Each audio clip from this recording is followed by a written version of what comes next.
Across the country, educators from countries like the Philippines are arriving on the doorsteps of rural school districts to fill staffing shortages. Montana is no exception to welcoming these temporary teachers.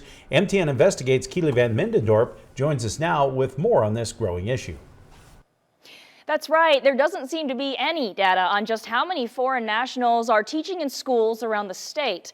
Now, MTN Investigates checked several times with the Office of Public Instruction, who said that their licensure department is not capable of tracking that data. While there seems to be no concrete numbers on the local level, the U.S. Department of State lists just 5 foreign nationals who taught in Montana last year. Now compare that to the roughly 30 Filipino teachers teaching in districts this year here in the state. That estimate given to MTN by officials with Montana's largest union.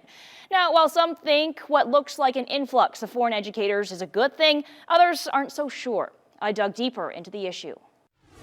There are some people here who actually gave me transportation money just to go back in the Philippines to see my wife when she was alive. Meet Benedicto Pastrana, or Mr. Ben as he's been referred to over the past 4 years by the community he's come to call home. What I felt is I lost my wife, but I have another family here in Shelby. But that district isn't alone in seeing new faces move into their communities to fill teaching vacancies. Have a good day, Father. Thank you, you too. Love you, Mother. Love you too. Both Shelby and Rocky Boy districts have made the list for critical educator shortages over the years. Hard to find teachers. Not only we're a reservation community, a Native American school, but we're rural, we're isolated. District officials say these Filipino teachers have brought a flood of relief to hiring droughts depleting rural communities of local teachers, and educators like Mr. Ben now consider the High Line their second home. They're lovable and something like you can be fond of them, working with them.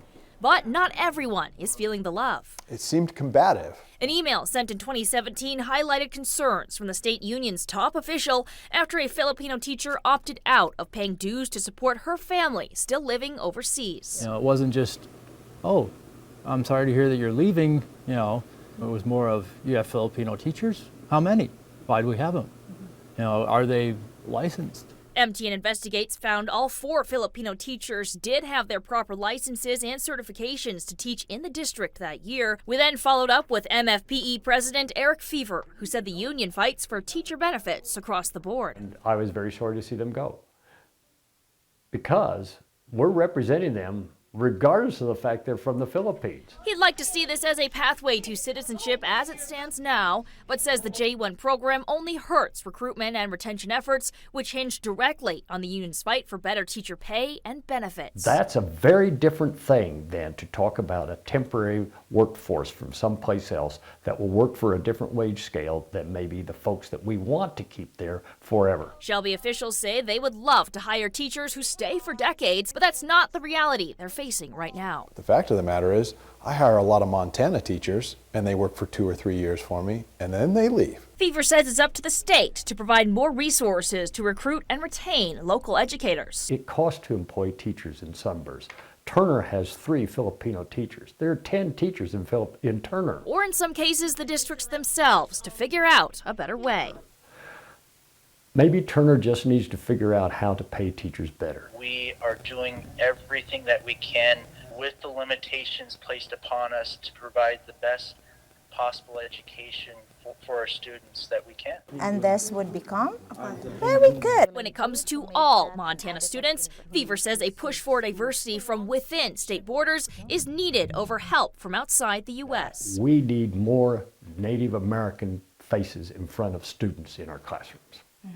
Well, we're not doing that with Filipinos.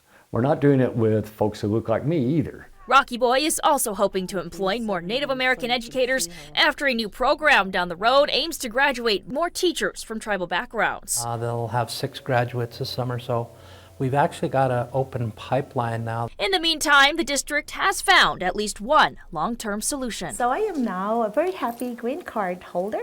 I love my new family here. Like, I love my children, my students. I love our staff. And I feel that, they love me back too. Well, teachers like Mr. Ben cherish the time left in Shelby before heading back home. It's a mixed emotions. Something like I'm sad because I'll be leaving this kind of community. But I'm also excited because my country is maybe waiting for me. Now, MTN Investigates reached out to several of these companies recruiting these educators. One of them, Foreign Culture Exchange Consultant, says that they've placed 10 Filipino teachers here in Montana in just the past 5 years. We're now working on following up with these recruiting companies to see why these teachers incur tens of thousands of dollars in debt and how much money is being made off rural education. Back to you.